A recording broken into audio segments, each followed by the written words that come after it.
Gaza, this massacre, and there's no end to the words we can speak about it. You see the images coming out of Rafah in the last, 12, 24 hours. It's, just when you think the situation can't get any worse for the people of Gaza, it just seems to get worse and worse. See the images of, children hanging from buildings after being blown to bits. It's just disgraceful. And to know that, the Israeli government is being backed to the hilt by the British government, the US government, we're still selling arms to Israel, we're still providing them with political cover. It's just disgraceful. I am Irish, and in the occupied part of Ireland, when British soldiers, the civil rights movement in Ireland, which I belong to, we were attacked by soldiers and police.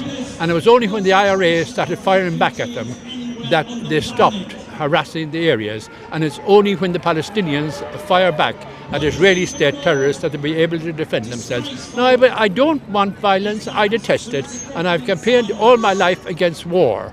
But when people are attacked, they have to defend themselves. I believe in equality of arms, because American state terrorists and British state terrorists arm the apartheid state of Israel. So I believe that the Palestinians should be armed in order to defend themselves. That's the only way they can be defended. The world's turning blindly supporting this so-called Israel, which is really the biggest enemy of us Jewish people. Supporting Israel, supporting Zionism is the worst thing one could do to the Jewish people anywhere, including in Israel itself, in the whole world. And this is a terrible massacre that's going on, because everyone knows you can't just defend yourself. As long as you're an aggressor, as long as you're an occupier, you can't play the card of being self-defense. This is a shame, and it's a disgrace for the whole world to see this what's going on now. They should be calling a ceasefire.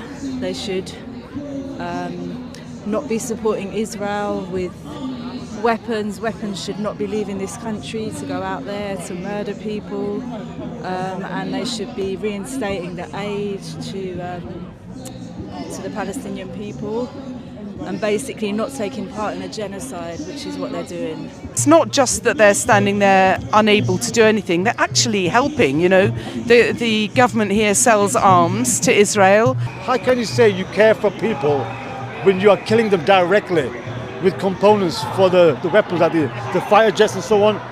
It's a disgrace. But then, is it a surprise? No, because the Conservatives and Labour are very, very pro-Israel, and Labour is more pro-Israel than the Conservatives. They say they care. It's a disgrace, shocking disgrace. They should cease to supply arms, and they should press for an immediate ceasefire, because I was involved in the Irish peace process, and the successive British politicians were involved in it. And what happened in Ireland during the peace process, the first thing we had was a ceasefire. Then we had talks. Then we had a peace process, and then we had a Good Friday Agreement. I think a Dutch court today ordered the ending of parts for fighter jets were being provided. I mean, there's fighter jet parts being made in Kent, I believe, by BAE Systems. I went to a picket there with a group called Workers for Palestine, where we picketed and closed the factory for the day. But I think, the ICJ, the biggest court in the largest court or the highest court internationally, has said there's plausible case for a genocide. Our court should say we should stop the arms immediately until we find out what's going on. I mean, 13,000 dead children now. It's, what more is it going to take? I believe that the United States and the British government, who were both involved in the Irish peace process, should put pressure on Netanyahu, on Hamas, and on Abbas, on the Palestinian Authority, to have something like the Good Friday Agreement and stop all the violence and stop all the killing, because in Ireland now we haven't complete peace, but we have equality for both people, and we're all getting on together. And even a week ago, the two leaders from the two different communities are talking just like you and I are talking now, in a peaceful thing. And the United Kingdom and the United States should start something like the Good Friday Agreement. And why they don't, it baffles me. I mean, we're in a very difficult position, aren't we? We're totally disenfranchised. We've got a system that has two parties, basically. It's very hard, because of the way that it works, to imagine that anything other than those two parties could possibly in power.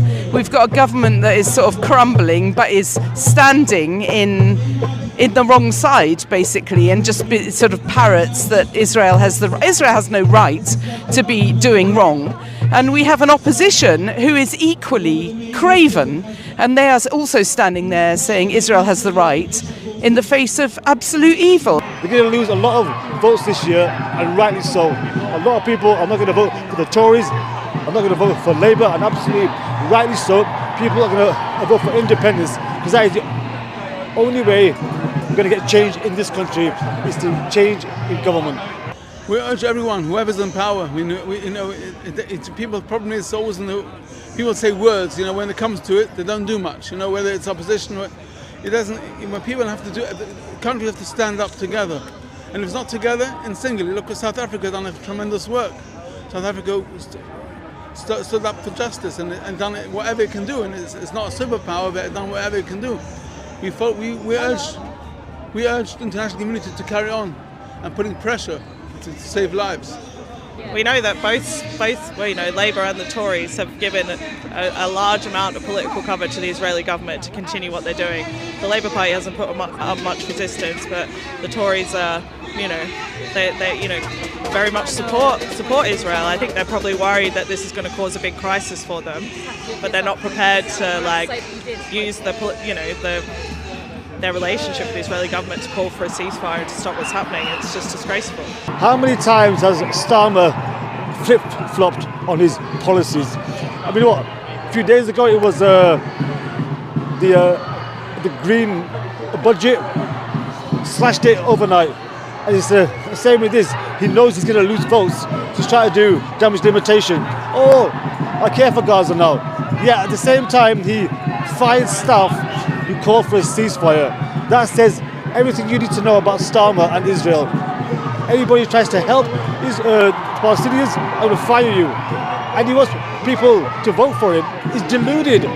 Why would anybody vote for Starmer, Labour, when they support Israel blatantly and openly? 1 minute he says one thing, and the next day something completely opposite, because he knows the country is angry that he's not calling for an immediate ceasefire, he's not calling for sanctions like he did with Ukraine against Russia.